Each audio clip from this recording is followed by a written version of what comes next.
ওই যে দেখো, আগের দিনের স্ট্রাকচার ডিসমেন্টেল করলে যে রড গুলা দেওয়া যায়,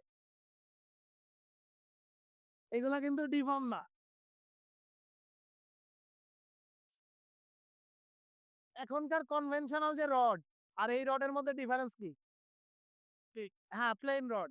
ভালো, এটা হচ্ছে বন্ড স্ট্রেংথ বলি আমরা। কংক্রিট আর রিভারের মধ্যে যে বন্ডটা, এটা এই প্লেন রডের জন্য বেটার না।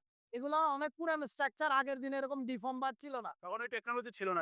এখন কিন্তু এগুলা ডিফর্ম নিয়ে আসা হয়েছে। আর ডিফর্ম গুলার যে কাহিনীটা, রিব আছে যেগুলা, যেগুলা যেই শেপটা ডিফরমেশন আর শেপটাকে আমরা বলি রিব।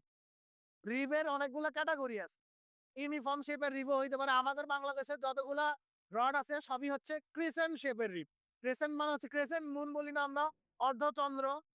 ঠিক সেম টাইপের এই রিবের মাথাটা হচ্ছে যে একটু বেশি উঁচা, দুই দিকে আস্তে করে গ্র্যাজুয়ালি নামায় গেছে।